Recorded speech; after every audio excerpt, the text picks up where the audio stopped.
Okay, so you wanted me to talk about the trip I took with Jacob to Nepal.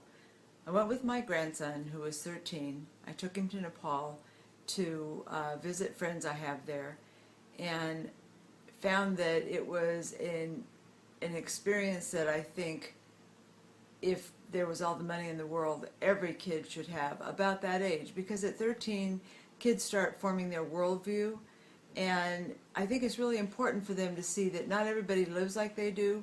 Not everybody has their Xbox and all their video games and all the clothes, or pretty much all the clothes that they want, and the food that they need, and they live in a safe, warm house.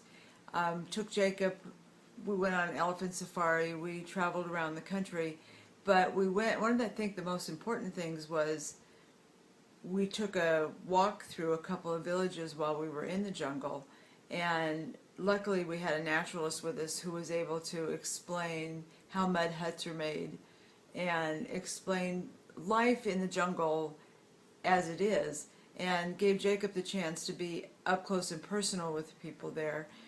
And it was interesting for him, I think. I know it was interesting for me to watch him, because his response to all the kids who were running around in older clothes, and a bunch of them, you know how 13-year-old boys are. There was a bunch of the kids in the village that got together, and they were pointing at him and laughing at him. It was starting to really upset him. So I talked to our guide, and I asked him what the kids were laughing about. And what it turned out was they were wondering if in 3 or 4 years they'd be wearing the clothes that Jacob was wearing.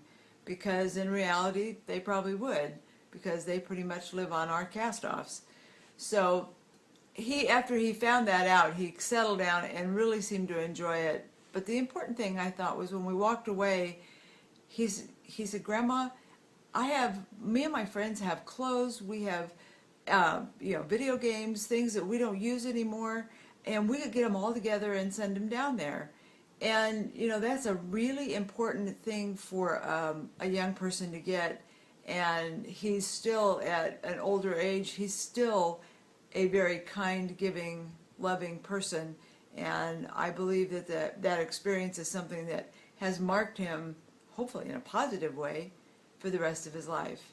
I think if you can manage to send your kids, or have someone take your kids, or take your kids at that age to a third world country, I think it is one of the best things you'll do for the rest of their life.